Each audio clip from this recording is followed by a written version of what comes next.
Alright people, we're back in Magic the Gathering Arena, and today we're going to look at a new deck. Yesterday I opened up a bunch of packs, and within those packs I got some cool cards that tickled my imagination a bit, and they inspired what we're going to talk about today, so let's check it out. Okay, Ajani the Great-Hearted is the card that I got that really sparked my imagination. He is a legendary Planeswalker, and for anybody that doesn't know, a Planeswalker is a character that you can summon onto the battlefield that has a set number of charges that they can use on special abilities. This guy has the special ability that you can gain 3 life, and you gain a charge, or you can spend 2 charges to put a +1/+1 counter on each creature you control, and a loyalty counter on other Planeswalkers you control. He also has the effect creatures you control have vigilance, and vigilance attacking doesn't cause a creature to tap. So this guy is very powerful. He's got a lot of very strong effects. He doesn't cost too much mana, so he's pretty easy to cast. And the idea that I thought would be interesting is if we summon this guy, we weather the storm in the early game, we can come out in the late game with some really big creatures and just punch our opponent straight in the nuts, and they will collapse in pain. So, how are we going to survive the early game? That's the main question. And we're going to do that with creatures that have Defender. So Novice Knight I thought was a fantastic card. He's 1 mana for a 2/3. Creatures with Defender cannot attack, so he's basically going to sit there to soak up damage. But there's a caveat: as long as Novice Knight is enchanted or equipped, it can attack as though it didn't have Defender. So if we play this guy turn 1, our opponent's going to play a bunch of 1/1 creatures and stuff that can't really deal with the Novice Knight. By the time we get to the mid game, we start getting 3, 4, 5 mana on the battlefield. I'll have some enchantments in my hand. Boom, put it on the Novice Knight. He gets even stronger and he starts whipping ass. So obviously, because we have this guy in our deck, 3 of them, we're going to include a lot of enchantments. So we have Knight's Pledge, enchanted creature gets +2/+2. We have Blanchwood Armor, enchanted creature gets +1/+1 for each forest you control. We have Oaken Form, enchanted creature gets +3/+3, and finally, all the way at the bottom, we have Prodigious. Prodigious? Prodigious? I gotta look up how to pronounce that. Prodigious Growth, enchanted creature gets +7/+7 and has Trample. So across our deck, we have a lot of ways to buff the Novice Knight and change him from a defender to a very low mana cost, powerful, meaty creature. So in addition to the Novice Knight, we have a Suspicious Bookcase. It is another defender. This one is a 0/4, and its additional effect: spend 3 mana and tap the Suspicious Bookcase. Target creature can't be blocked this turn. If we put this out and it manages to survive for most of the game, then we can use that special effect on our big creatures like the Primal Hunger, the Pelika Worm, and stuff like that, and they will just decimate our opponent's life points. Another thing that'll help us weather the storm in the early game is Luminous Bonds. This is an enchantment, but this is something that we will use on enemy creatures. Enchanted creature can't attack or block. This will allow us to mitigate some annoying creatures on the opponent's side of the field. The last thing that's noteworthy is another Planeswalker. This guy is Jang Yangu Wildcrafter. Each creature you control with a +1/+1 counter on it has tap and add a mana of any color, and his effect: he can spend a charge to put a 1/1 counter on a creature. So if we get him early on, we can beef up our low-level creatures like the Novice Knight. I've also got Llanowar Elves in there, so we can beef up our defenses so we can keep weathering that storm. And also, while the Wildcrafter is on the field, we'll have a larger mana pool. So it's essentially, we're trying to get to that late game stage where we can call out the big boys as quickly as possible. And when we do, oh boy, it's going to get crazy. There are obviously other cards in the deck that do cool stuff as well, but we'll talk about them once we start playing a match. So let's get in there. Alright, let me tell you something about Magic the Gathering right now. The first couple of games that you play with a new deck are always going to be plagued by bad RNG. This is going to be true in both real-life Magic and in the games. My thought process on it is that my deck is poorly shuffled right now, so I'm just getting bad cards, okay? So I'm just gonna have to take all this punishment straight to the face until my deck shuffles itself a little bit. Alright, round 2 is off to a significantly better start because we have a Novice Knight on the field. We are at turn 3 right now, and apparently my opponent has a Novice Knight as well. So it seems like we're using very similar styles to our decks. What could be fun is summoning a Johnny the Great-Hearted and using his you gain 3 life effect in the meantime, right? Because there's no reason for me to use his secondary effect to put 1/1 counters on creatures I control, because I don't have a lot of creatures right now. But if I just keep gaining life every turn, he's gonna gain more counters, so it's gonna be more difficult for my opponent to remove him from the field, and I'll get to use his +1/+1 effect more often. So this is gonna make it very, very tough for my opponent to whittle me down. Uh-oh. That's interesting. Now, here's the real kicker. Do I want to spend the Novice Knight to save a Johnny? I kind of do. I'll spend him. I'm going to spend him. This is a tough decision, but I don't want to lose the Johnny so early on.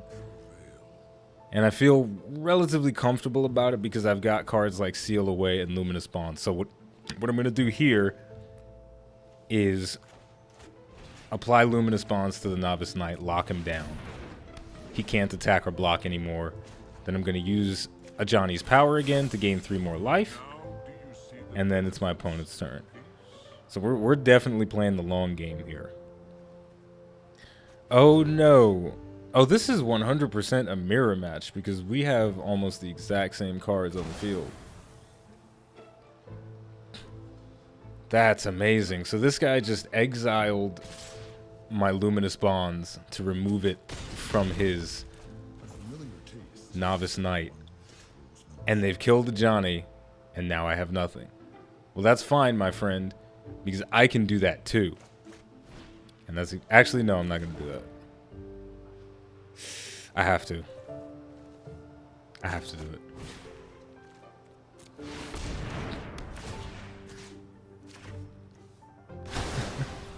Mirror matches are super awkward. Okay, I just won by a random forfeit. I guess he had to go.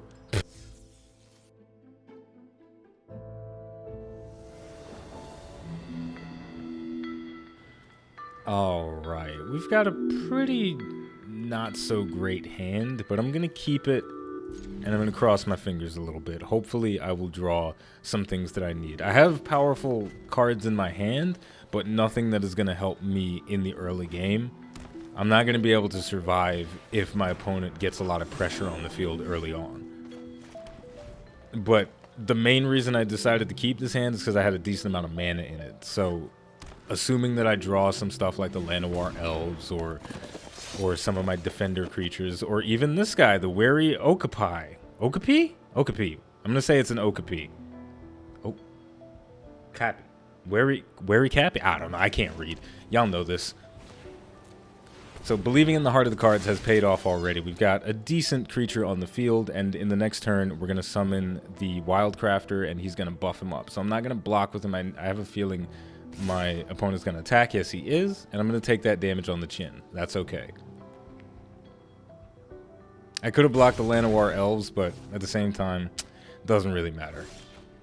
It's just 1 extra damage in before I lose the game because I took that 1 extra damage. So let's go ahead and call out our boy. Spend all that mana. The Wildcrafter is on the field, and straight away I'm going to use his effect to add a 1/1 counter to my Wary Okapi. I'm going to say it's Okapi. And what I could do, which would be interesting, is I could spend some extra mana to put an enchantment on him straight away, or I could just attack with him to get 4 damage out. And I think I'm going to go with the 4 damage to even up the health totals. So far, in general, I don't like to rely so heavily on drawing good cards, but I think it's going to work out okay, because if the Wildcrafter and my other creature, the Okapi, can survive for 1 more turn, then I'll be able to summon the Valiant Baloth next turn. Because with all of them right now, I have 5 mana. So that'll be awesome to get this big old creature. But in the end, I drew a mana anyway, so even if my opponent managed to kill my creatures, then I would have still been able to summon the Valiant Baloth. And now, I am also going to use the Wildcrafter again. Be your best self. I feel like I should attack, but at the same time, what the hell? Let's go for it. I want to see a reaction out of my opponent. I wonder if he's gonna block it or if he's just gonna take the damage on the chin.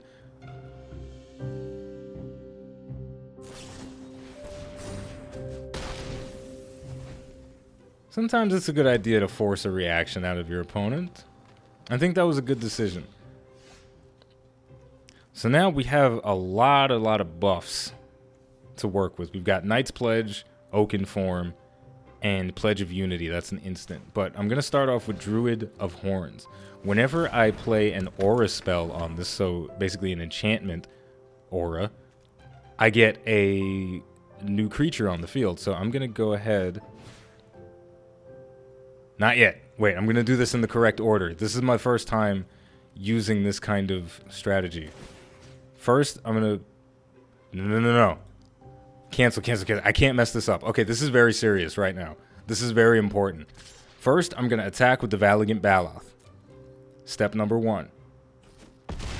He takes 6 damage on the chin like a champion. Step number 2, we use Knight's Pledge.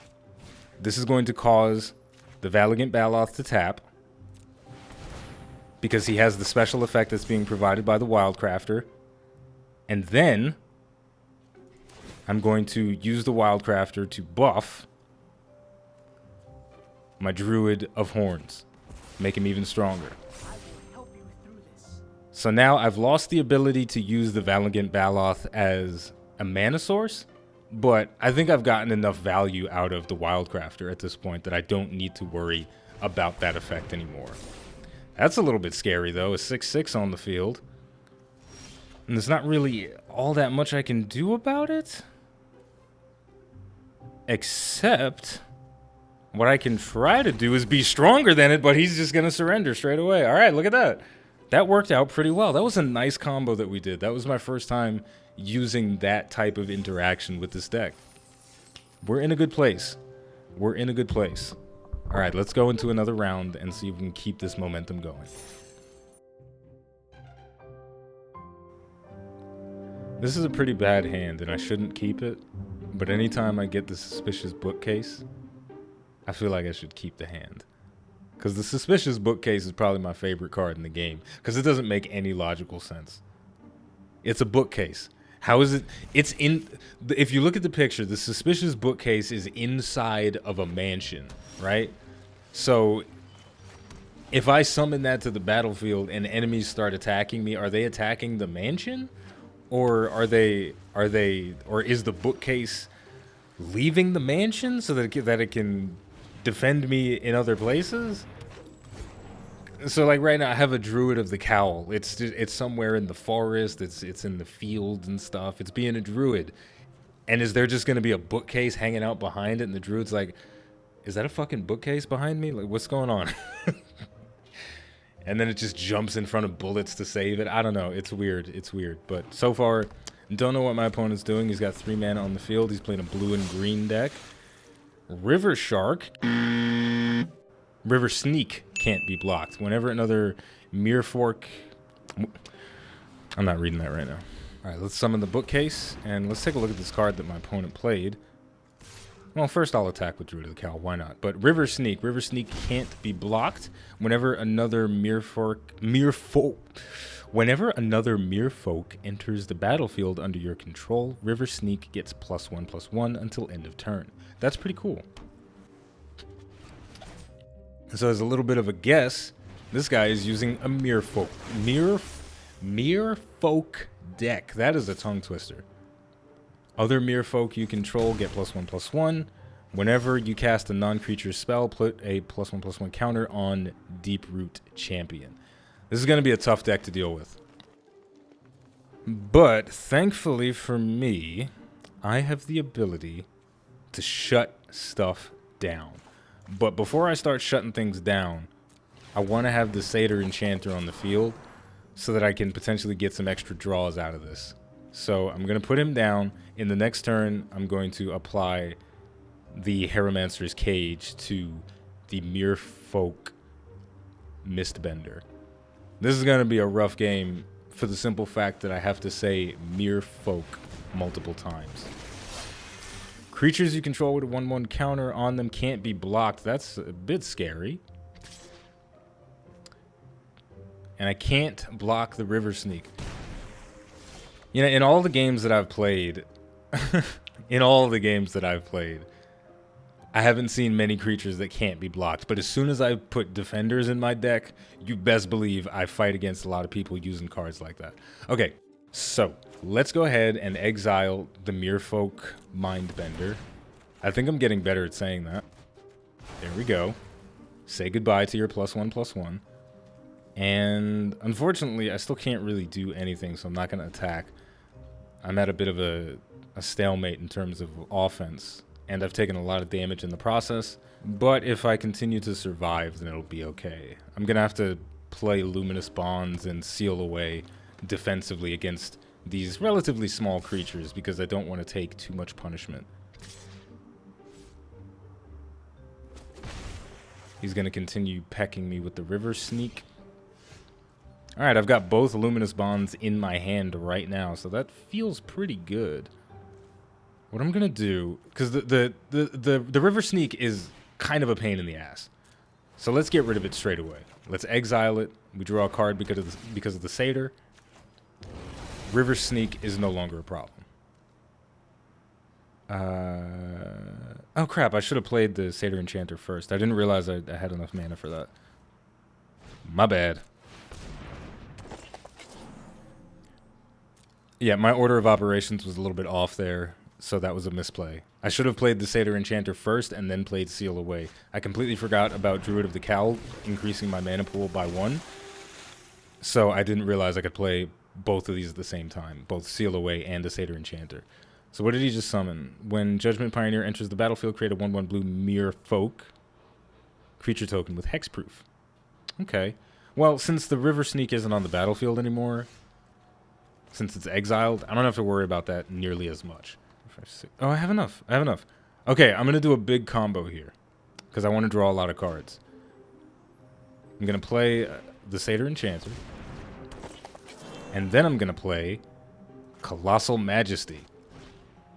So now that I have 3 Satyr Enchanters on the battlefield, I get to draw 3 cards. This is going to fill my hand right back up. And I got some nice cards from that as well. So we're not going to attack again. We're at a stalemate because both of us are using a lot of small creatures. But what he doesn't know is that I've got big boys in my hand, and they're going to come out very strong. One of the biggest weaknesses of a deck like this that revolves around spamming small creatures is that you don't have a lot of ways to deal with decks that also have small creatures in large numbers. But even worse than that is as soon as I get something like this big son of a bitch on the field, what do? What is he gonna just send all of his fish boys after this big old T-Rex and have the battlefield cleared? I mean, this I feel like there's nothing he can do about that.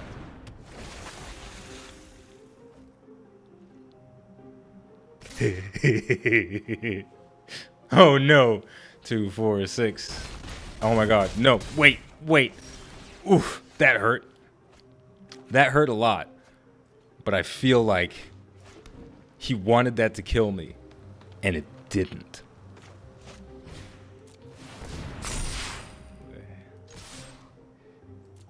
I guess that was a last-ditch effort. He just wanted to go for broke a little bit. I wonder if I actually have enough to kill like this. I feel like I don't. I definitely do. I didn't do the math on that. I was just feeling confident, and we ended up winning. And there we go, that's going to wrap it up from Magic the Gathering Arena for today. So far, this deck is feeling pretty powerful. I'm liking the way it plays, but I want to keep playing it a little bit more. So the next Magic the Gathering video is going to feature this deck again, and then we will move on to another one.